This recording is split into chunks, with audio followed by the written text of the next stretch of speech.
খুব সুন্দর প্রশ্ন করছে, প্রশ্নটা আমাদের ইউটিউব ভাইদের খোরাক দিবে। টাকা কন্টাক্ট করে ওয়াজ করা যায় কিনা?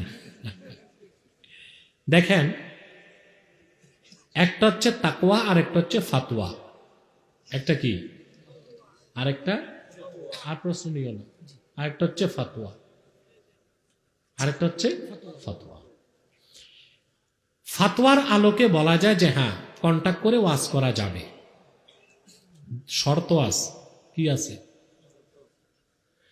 কেন জায়েজ হবে? যেমন ইমাম সাহেব ইমামতি করে বেতন নেয় না, এটা কি না জায়েজ?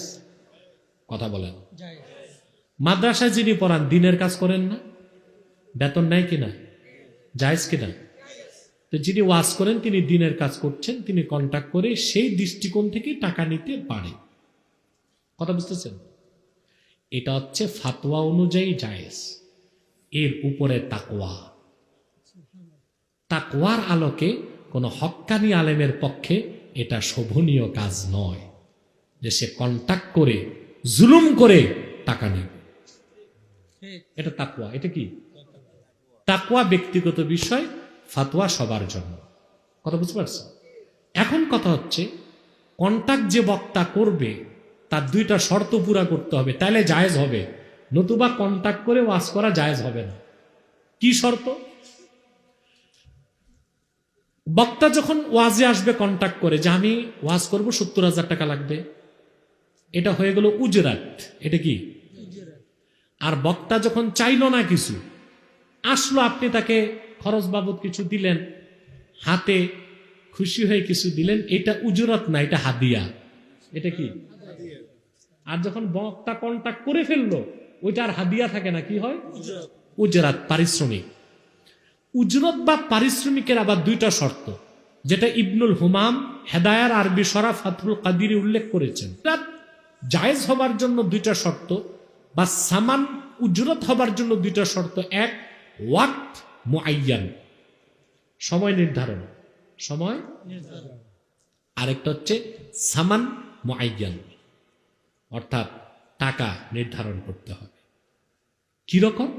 যেমন বক্তা আপনারা বললেন যে আপনাকে 2 ঘন্টা ওয়াজ করতে হবে, তিনি বলল 70,000 টাকা লাগবে, তাহলে এখানে সময় নির্ধারণ হলো, টাকাও নির্ধারণ হলো, এটা হয়ে গেল উজরাত।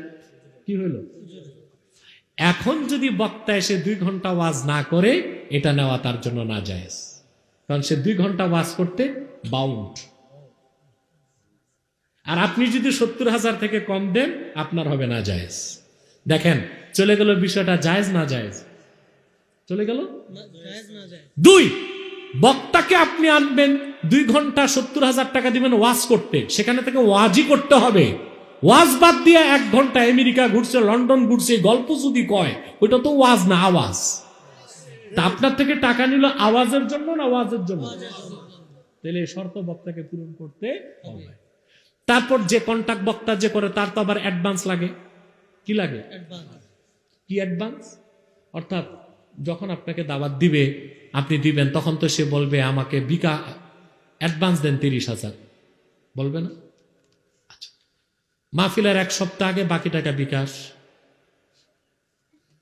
মাহফিলের 3 দিন আগে, তারপর বাকি টাকা রকেট, স্টেজে উঠার আগে পুরা টাকা পকেট, তারপর বক্তা স্টেজে। এখন বক্তা তো সুস্থ হইতেই পারে, আগে যে 30,000 নিয়েছে, মাহফিলে যদি না আসে, বক্তার উপর ওয়াজিব হচ্ছে অ্যাডভান্স ফেরত দেওয়া। যদি ফেরত না দেয়, সেই বক্তা হারামখোর বলে বিবেচিত হবে। এইসব হচ্ছে ফাতোয়ার কথা। কিসের কথা? তাকওয়া হচ্ছে আপনি কোন স্কলারকে দাওয়াত করবেন, তিনি আসবেন, আপনি খুশি মনে তাকে যা দিবেন, খুশি মনে তিনি নেবেন, এটা হাদিয়া। এটা কি? তবে আপনারা যখন আলোচক দূর থেকে আসবে, আপনাদেরও কমন সেন্স রাখবেন যেন তার সম্মানটা পুরোপুরি হয়। আর আলোচকও লক্ষ্য রাখবেন যেন জনগণের উপর জুলুম না হয়। তো যে বক্তারা কন্টাক্ট করে ওয়াজ করে, শর্ত পূরণ করলে জায়েজ, কিন্তু তাদের তো লজ্জা থাকা উচিত। যেখানে কাফেররা, মুশরিকরা, জিন্দিকরা, খ্রিস্টানরা মানুষকে টাকা দিয়ে খ্রিস্টান বানাচ্ছে, ওখানে একজন স্কলার ইসলামের দাওয়াত দিতে আসবে বিনা পয়সায়, তা না করে পয়সা পাচ্ছে, তাতে খুশি না, আবার কন্টাক্ট করছে। এটা তো খুবই লজ্জাজনক বিষয়।